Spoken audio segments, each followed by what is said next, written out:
ሰላም ወደ ቻናላችን እንኳን በደህና መጣችሁ። ዛሬ እጅግ በጣም አስፈላጊና አስደሳች ወደሆነ የሳይበር ደህንነት ዘርፍ ጠልቀን እንገባለን። ስለ ኢቲካል ሃኪንግ እና ፔኔትሬሽን ቴስቲንግ ሁሉንም ነገራቶች አጠቃለን ለማየት እንሞክራለን። ምንድናቸው? ለምን ወሳኝ ናቸው? እና በእውነተኛው ዓለም ላይ እንዴት ጥቅም ላይ ይውላሉ የሚሉትን ጨምሮ በዚህ ቪዲዮ እንመለከታለን ማለት ነው። ለሳይበር ደህንነት ፍላጎት ካላችሁ ወይም ደግሞ ስለ ድርጅቶች ደህንነት እንዴት እንደሚጠበቅ መረዳት ከፈለጋችሁ ትክክለኛው ቦታ ላይ ናችሁ። ወደ ቪዲዮ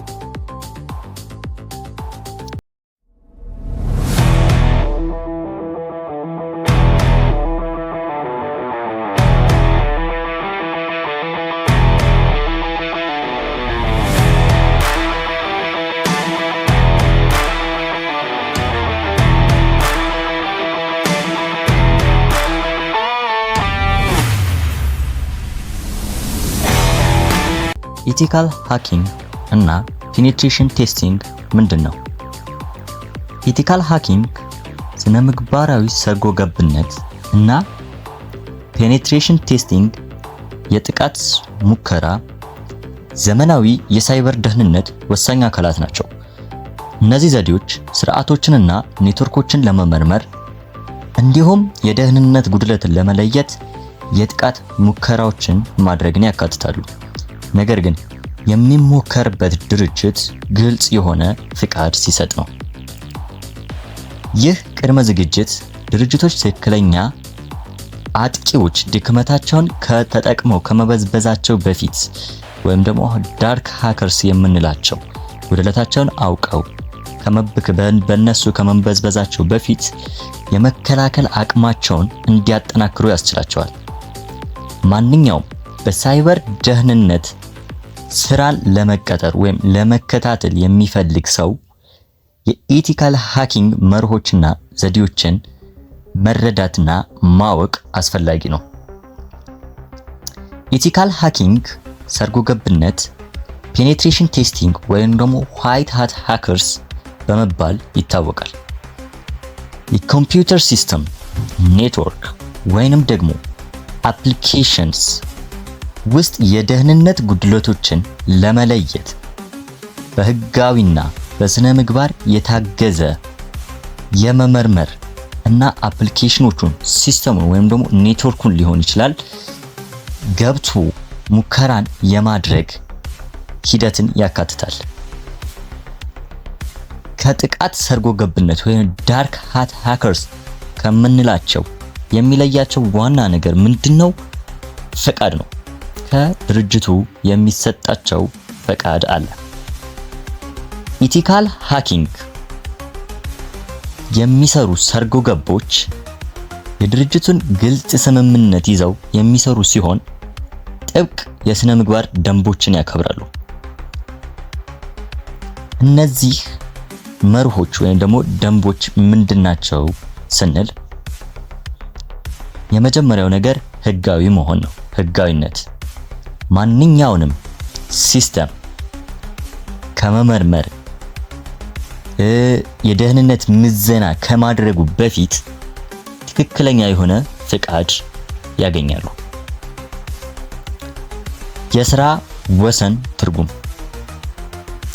የሚሞከሩባቸው ሲስተሞች እና ጥቅም ላይ የሚውሉትን የሙከራ ዘዴዎች ጨምሮ የምዘናውን ወሰን ለድርጅቱ ምን ማድረግ መቻል አለብን ማለት ነው፣ ማሳወቅ መቻል አለብን።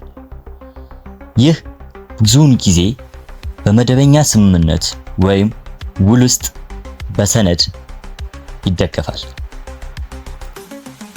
3 የተጋላጭነት ሪፖርት ማቅረብ የተገኙትን ሁሉንም ተጋላጭነቶች ወይንም ደግሞ ድርጅቱ ያለበት ክፍተትን ምን ማድረግ አለብን ማለት ነው፣ ሪፖርት ማድረግ መቻል አለብን።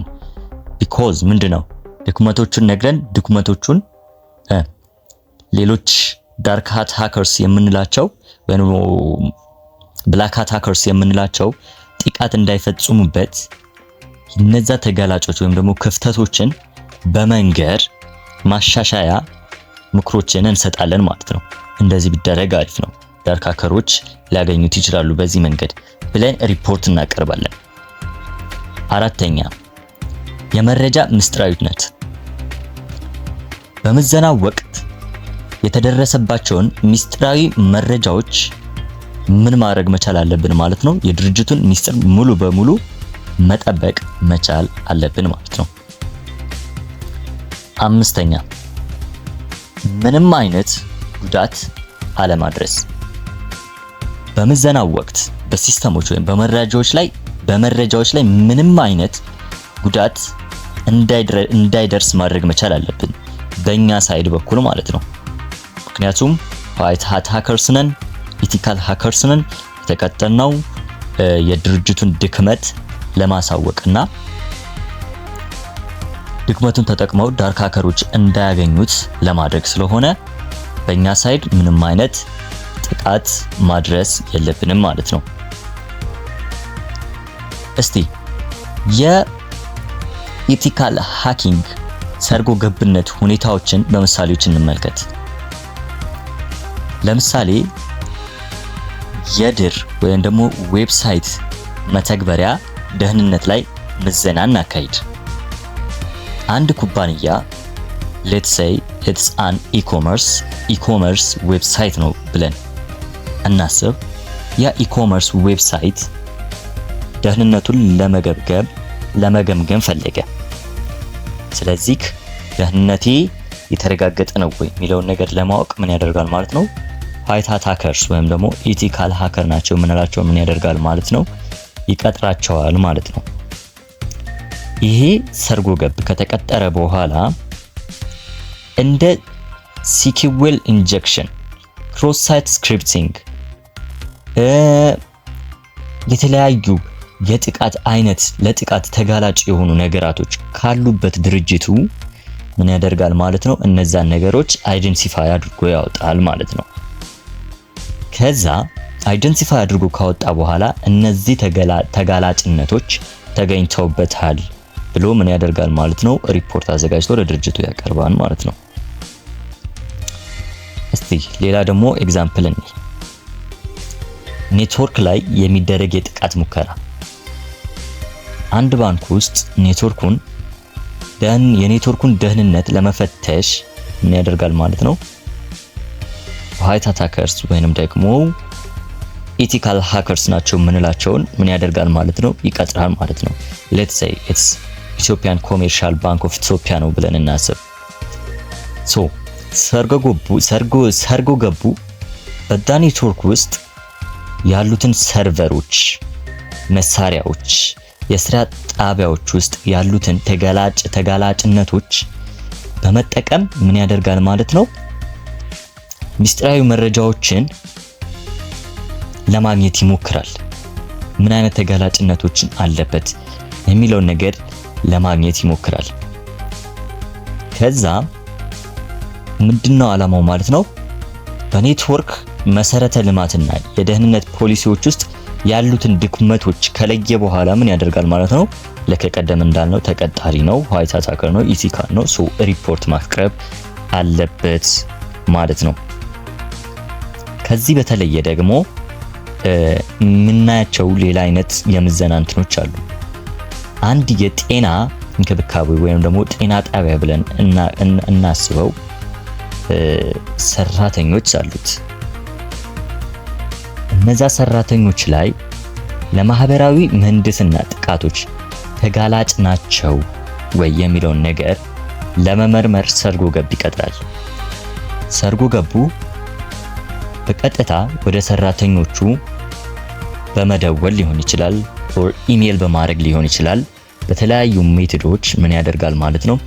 የይለፍ ቃሎች፣ የመዳረሻ ኮዶች ያሉ የተለያዩ ሚስጥራዊ መረጃዎችን በፊሽንግ በምንለው ሜቶድ በመጠቀም ለማታለል ይሞክራል ማለት ነው። ሰራተኛው አሳልፎ የሚሰጥ ከሆነ ይሄ ድርጅት ምንድነው ማለት ነው? ይሄ ጤና ጣቢያ ተጋላጭ ነው ማለት ነው ለአታኪንግ። እንደዚህ ያሉትን ነገሮች በመመርመር ለድርጅቱ ምን እናቀርባለን ማለት ነው? አስ ኢቲካል ሃኪንግ ሪፖርት እናቀርባለን ማለት ነው። let's say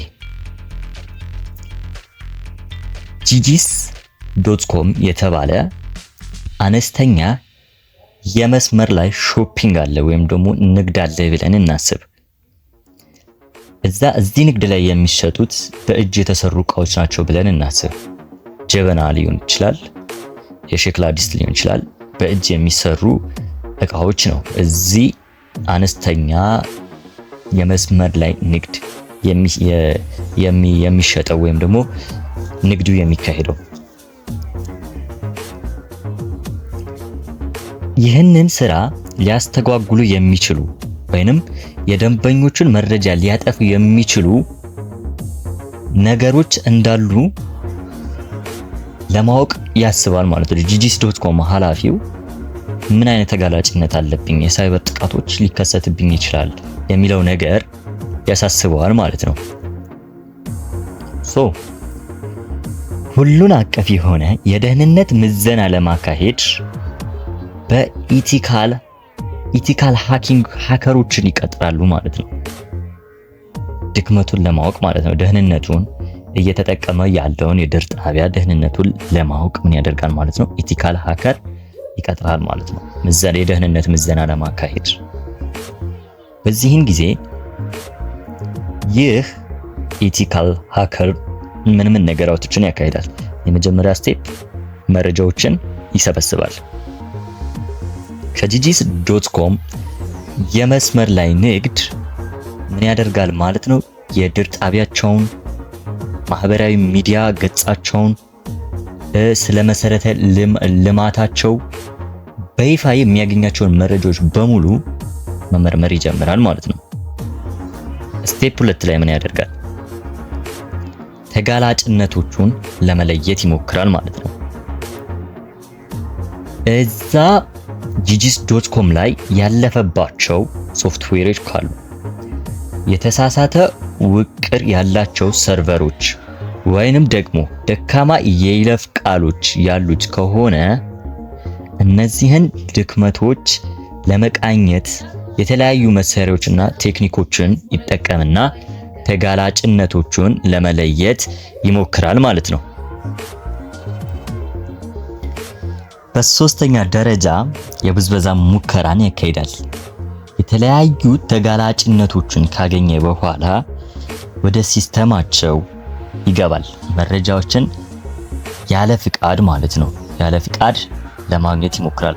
ያለ ፍቃድ ኢኒሴንስ ስንል ምንድነው ማለት ነው? ያገኛቸውን ተጋላጭነቶች ተጠቅሞ ትራይ ያደርጋል ማለት ነው። በሚጠቀማቸው ቴክኒኮች ፊሺንግ ሊሆን ይችላል፣ ወደፊት የምናያቸው የሃኪንግ ቱሎች አሉ። እነዛን ተጠቅሞ ትራይ ያደርገዋል ማለት ነው፣ ይሞክረዋል ተጋላጭነቶቹን ተጠቅሞ ማለት ነው። ከዛ ወደ ድር ጣቢያቸው ምን ያደርጋል ማለት ነው? ተንኮል አዘል የሆነ ኮድ ለማስገባት ይሞክራል። የይለፍ ቃሎችን ለመጥለፍ ይሞክራል። ደህንነት መቆጣጠሪያዎችን ለማለፍ ይሞክራል ማለት ነው።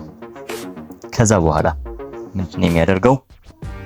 ያገኛቸውን ግኝቶች ሪፖርት ማድረግ መቻል አለበት ማለት ነው። ያገኛቸውን ግኝቶች ሪፖርት ማድረግ መቻል አለበት። የተገኙትን ሁሉንም ተጋላጭነቶች፣ የድርጅቱን ተጋላጭነቶች ይመዘግባል። ከዛ ለjijis.com አደጋዎችንና የማስተካከያ ምክሮችን የያዘ ዝርዝር ሪፖርት አታች አድርጎ ያቀርባል ማለት ነው። የመጨረሻው ስቴፕ ምን ይሆናል ማለት ነው? በማስተካከሉ ሂደት ላይ መርዳት ይሆናል ማለት ነው።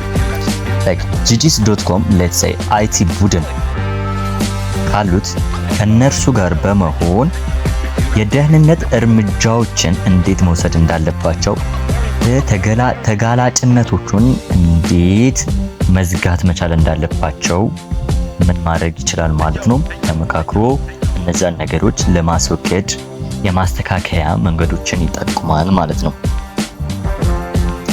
የጥቃት ሙከራውን እንዴት እንረዳለን? የጥቃት ሙከራው እውነተኛ ጥቃቶችን በማስመሰል ተጋላጭነቶችን ለመለየትና የደህንነት መቆጣጠሪያዎችን ውጤታማነት ለመገምገም የሚያተኩር ልዩ የኢቲካል ሰርጎ ገብነት አይነት ነው። የጥቃት ሙከራ ወይንም ደግሞ ፔኔትሬሽን ቴስቲንግ የምንለው ማለት ነው። ከመደበኛ ተጋላጭነት ቅኝት የበለጠ የታለመና ጥልቅ የሆነ ምዘና ነው ፔኔትሬሽን ቴስቲንግ። ፔኔትሬሽን ቴስቲንግ ደረጃዎቹ ምን ይመስላሉ የሚለውን ነገር ስንመለከት አንድ የተለመደ ፔኔትሬሽን ቴስቲንግ ወይም ደግሞ የጥቃት ሙከራ አሁን የምንዘረዝራቸውን ደረጃዎች የሚያካትት የተዋቀረ ዘዴን ይከተላል።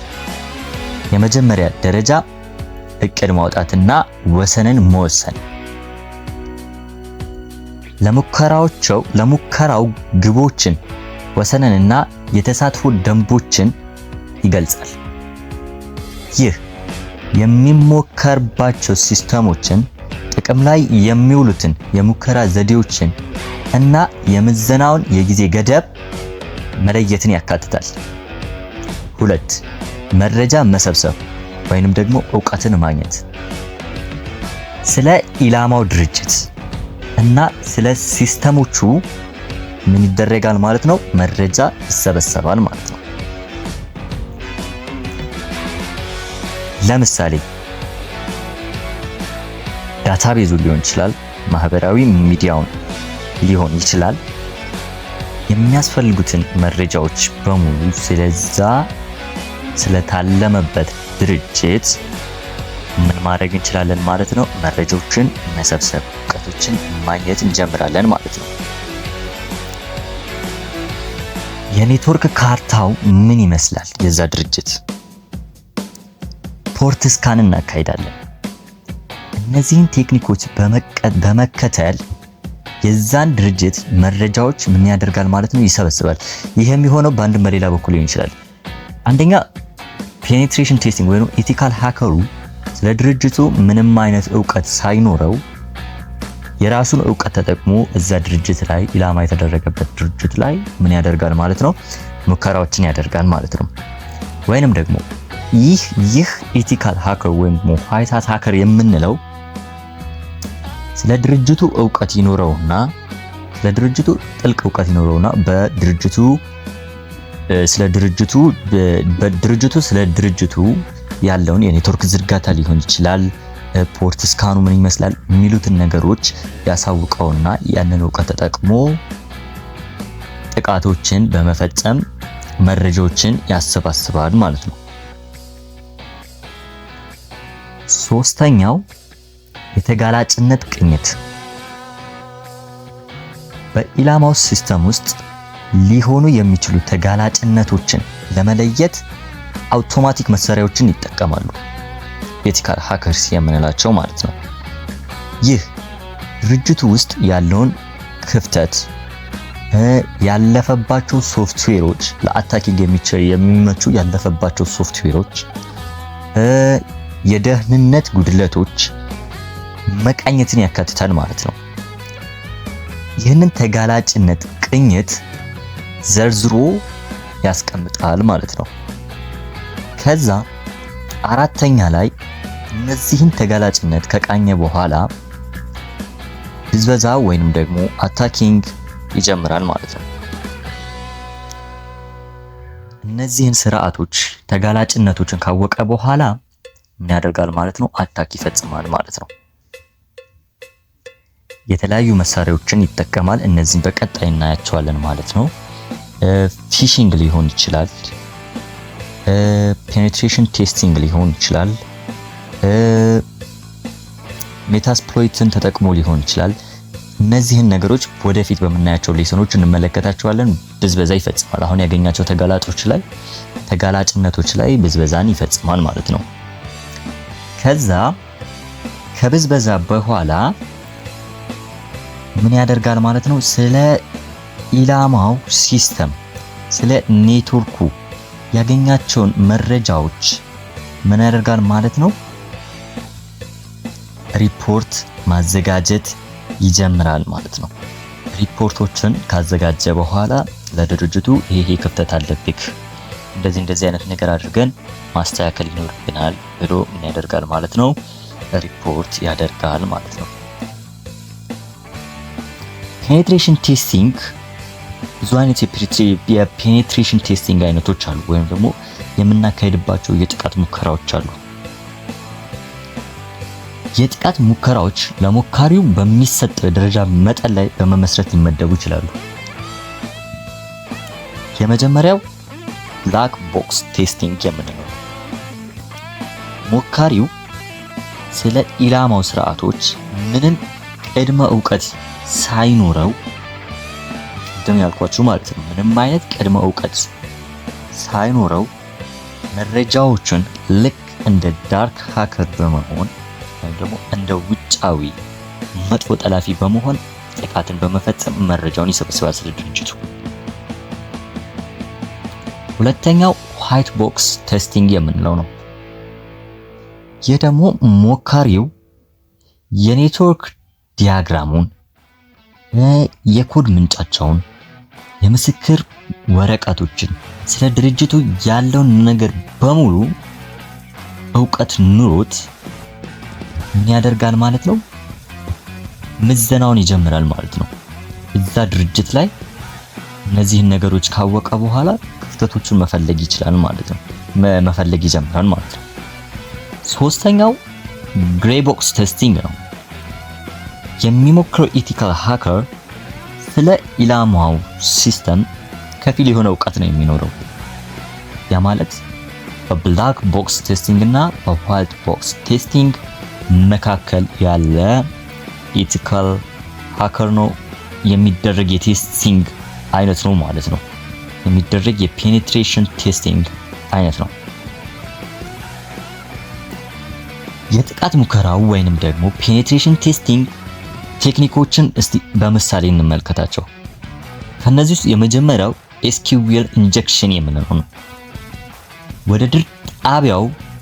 ወደ ድር መተግበሪያው ተንኮል አዘል የሆነ ኤስኪዩኤል ኮድ ለማስገባት በመሞከር የማረጋገጫን ማለፍ ወይም ደግሞ ሚስጥራዊ መረጃዎችን ማግኘትን ያካትታል። ሁለተኛው ክሮስ ሳይት ስክሪፕቲንግ የተጠቃሚ ምስክር ወረቀቶችን ለመስረቅ ወይም ደግሞ ጣቢያውን ለማጥፋት ተንኮል አዘል የሆነ ጃቫስክሪፕት ኮድ ወደ ጣቢያው ማስገባት። ሁለተኛው ክሮስ ሳይት ስክሪፕቲንግ ነው። መጀመሪያ ኤስኪዩኤል ኢንጀክሽን ነው። እነዚህ የተለያዩ አይነት ቴክኒኮች ናቸው። በፈር ኦቨርፍሎ ሶስተኛ አጥቂው ሜሞሪን ወይም ደግሞ ማህደር ትውስታን እንዲጽፍና የዘፈቀደ ኮድ እንዲያከናውን የሚያስችል ሶፍትዌር አፕሊኬሽን ውስጥ ያለውን ተጋላጭነት መበዝበዝ ይጀምራል ማለት ነው። ይህ በፈር ኦቨርፍሎ እንለዋለን። አራተኛ ማህበራዊ ምህንድስና ወይንም ደግሞ ፊሽንግ የምንለው ማለት ነው። ፊሽንግ የምንለው በቀጥታ ሰራተኞችን ፎከስ ያደረገ ነው። ሰራተኞቹ ሚስጥራዊ መረጃዎችን እንዲያሳዩ ወደ ሲስተሙ እንዲገባ መስመር እንዲጠቁሙ ማድረግ ነው። በማታለል የሚደረግ የፔኔትሬሽን ቴስቲንግ ቴክኒክ ነው።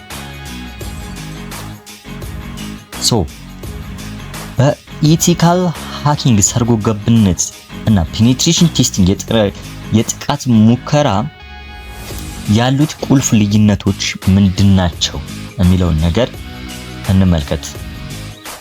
አንደኛ በዓላማ ይለያያሉ። ኢቲካል ሃኪንግ አጠቃላይ የደህንነት ጉድለቶቹን መለየትና አጠቃላይ የደህንነት አቅምን ማሻሻል ነው ዓላማው። ፔኔትሬሽን ቴስቲንግ ወይም ደግሞ የጥቃት ሙከራ የምንለው የተወሰኑ ስርዓቶች ወይም ሲስተሞች ወይም አፕሊኬሽኖች ውስጥ ተጋላጭነቶቹን መለየትና መበዝበዝ ነው ዓላማው። ሁለተኛ ወሰን ኢቲካል ሃኪንግ ሰፋ ያለ በድርጅቱ ደህንነት ላይ አጠቃላይ ግምገማ የመስጠት ወሰን አለው ማለት ነው። ሰፋ ያለ ወሰን ያለው የጥቃት ሙከራ ወይ ደግሞ ፔኔትሬሽን ቴስቲንግ ስንል ጠባብና የታለመ በተወሰኑ ሲስተሞች ወይንም አገልግሎቶች ላይ ያተኮረ ይሆናል ማለት ነው ወሰኑ። ሶስተኛ ዘዴው የተለያዩ ዘዴዎችን ያካትታል። ኢቲካል ሃኪንግ የምንለው ማለት ነው። የተጋላጭነት ቅኝት፣ ማህበራዊ ምህንድስና ወይ ፊሽንግ የምንለው እንደዛ የመሳሰሉትን ነገራቶች ዘዴዎችን ያካትታል ኢቲካል ሃኪንግ ስንል ማለት ነው። ፔኔትሬሽን ቴስቲንግ ወይ ደግሞ የጥቃት ሙከራ ስንል ግን እውነተኛ ጥቃቶችን በማስመሰል ላይ ያተኩራል ማለት ነው። እውነተኛ ፊሽንግ ቴስቲንግ ወይም ፔኔትሬሽን ቴስቲንግ የምንለው እውነተኛ ጥቃቶቹ በማስመሰል ነው ወደ ድርጅቱ ምን የምናደርገው ማለት ነው፣ ጥቃቶችን የምንፈጽመው ማለት ነው። ያ ማለት ከድርጅቱ ፍቃድ ተሰጥቶን ቴስት እንድናደርገው ተፈቅዶልን ላይክ እንደ ኤክስተርናል እንደ ዳርክ ሃከር የምናደርገው ሙከራ ነው ፔኔትሬሽን ቴስቲንግ የምንለው ማለት ነው። እስቲ ወደ እውነተኛ ዓለም እናምጣውና እንዴት እውነተኛ ዓለም ላይ ይህ ነገር ተግባራዊ የሚደረገው የሚለውን ነገር እንመልከት። ኢቲካል ሃኪንግ እና ፔኔትሬሽን ቴስቲንግ ለሁሉም ኢንዱስትሪዎች ወይ ድርጅቶች አስፈላጊ ናቸው። እስቲ ምሳሌዎችን እንመልከት። የፋይናንስ ተቋማትን ብንመለከት ባንኮችና የብድር ማህበራት ሚስጥራዊ የደንበኛ መረጃዎችን ለመጠበቅና የፋይናንስ ማጭበርበርን ለመከላከል የኢቲካል ሃኪንግ እውቀት ወይንም ደግሞ ኢቲካል ሃከሮችን ይጠቀማሉ ማለት ነው። ሁለተኛው የጤና እንክብካቤ አቅራቢዎች ወይም ሆስፒታሎች ሊሆኑ ክሊኒኮች ሊሆኑ ጤና ጣቢያዎች ሊሆኑ ይችላሉ። የህመምተኛቸውን የህክምና መዝገቦች ሚስጥራዊነታቸውን ትክክለኛነታቸውን ለማረጋገጥ ኢቲካል ሃከሮችን ይጠቀማሉ ማለት ነው። እንደ ኢኮመርስ ያሉ የኦንላይን ላይክ ክሬዲት ካርድ መረጃዎችን ሺፒንጎችን የመሳሰሉትን የመስመር ላይ ማጭበርበሮች እንዳይከሰቱ ያደርጋሉ ማለት ነው። ኢቲካል ሃከሮችን በጥብቅ ይጠቀሟቸዋል ማለት ነው። አራተኛ የመንግስት ኤጀንሲዎች፣ መሰረተ ልማቶች፣ ብሔራዊ ደህንነቶች መረጃዎች እንዲጠበቁ ኢቲካል ሃከሮችን ይጠቀማሉ ማለት ነው። ሶ ኢቲካል ሃኪንግ እና ፔኔትሬሽን ቴስቲንግ ተጋላጭነቶችን ማግኘት ብቻ ሳይሆን የድርጅቱን አጠቃላይ የደህንነት አቅም ማሻሻል ነው ማለት ነው። ዋና ዓላማቸው ድክመቶችን በቅድሚያ በመለየትና በማስተካከል ድርጅቶች የሳይበር ጥቃቶች ሰለባ እንዳይሆኑ አደጋቸውን ይቀንሳሉ ማለት ነው። ለማጠቃለል ያክል ኢቲካል ሃኪንግ እና ፔኔትሬሽን ቴስቲንግ በዛሬው ዲጂታል ዓለም በሆነበት ውስጥ ጠንካራ የደህንነት አቅምን ለመጠበቅ ወሳኝ ናቸው። የራሳቸው የሆነ መሪዎች አላቸው፣ ዘዴዎች አላቸው፣ የሚጠቀሟቸው መሳሪያዎች አላቸው። እነዛን በመረዳትና ድርጅቶችን ከሳይበር ስጋቶች ለመጠበቅ አስተዋጽኦ ያደርጋሉ ማለት ነው።